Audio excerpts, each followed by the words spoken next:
Bonjour les amis, j'espère que vous allez bien. Aujourd'hui, je vais parler d'un dessin animé célèbre, un dessin animé chrétien du Seigneur Jésus-Christ qui est appelé Superbook.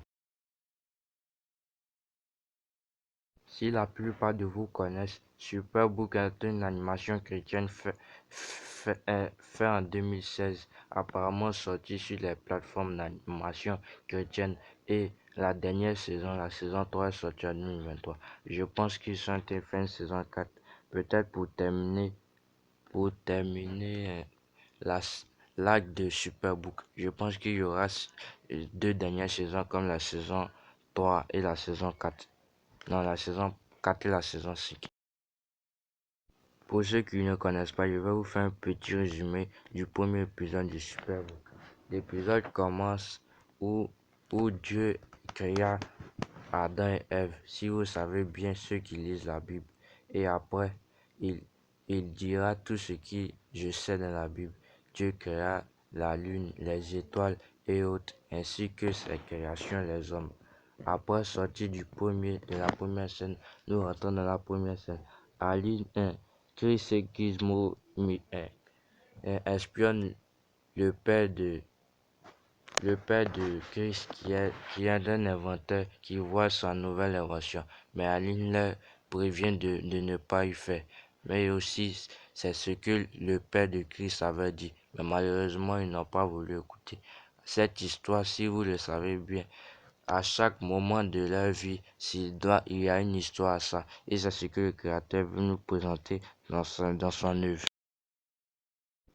Après rentrer dans le livre de la première histoire du Seigneur, il raconte les anges en premier qui vont s'attaquer avec les démons. Et après l'attaque, le livre Superbook les emmène à l'époque d'Adam et Ève, où ce qui se passe. Je pense que le Superbook les emmène là-bas pour dire qu'un événement grave allait se passer entre les anges et les démons, et c'était ça qu'ils devaient découvrir. Il rencontre Adam et Ève nus comme nous, ce que nous le savons, et après ils font connaissance. Après ils expliquent ce qu'ils connaissent en eux, mais après vous voyez, tout va se passer. Une nuit tombée, le lendemain, le serpent sort en voulant détruire la vie de Ève en lui donnant un fruit que Dieu les avait interdit de toucher. Mais malheureusement, il prit quand même. Ève donna aussi à Adam, et c'est ce que la même chose se passait. Dieu vit tout ce qu'il avait fait, et il a décidé d'abattre la colère sur les humains. Et il dira, vous savez les précieuses paroles du Seigneur. Le serpent mangera de la poussière, et le fils d'une femme l'écrasa la tête.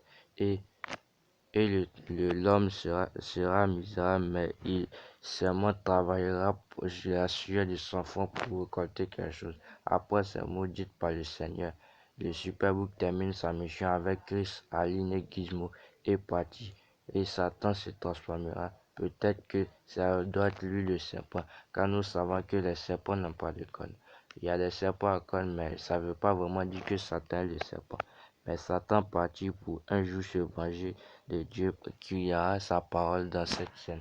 Et après, nous voyons que, revenant, le père de Christ l'a su qu'il était rentré, et Christ était déçu en disant, je suis désolé, Père.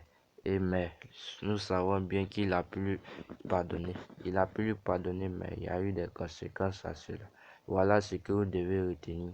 Et aussi, principalement, sur la Bible pour enfants, sur Play Store, il y a environ 40 histoires du Seigneur. Je pense que le créateur Superbook fera 2 dernières saisons, parce qu'il y a des histoires qui n'ont pas été mises pour ne pas que ça soit beaucoup pour les enfants.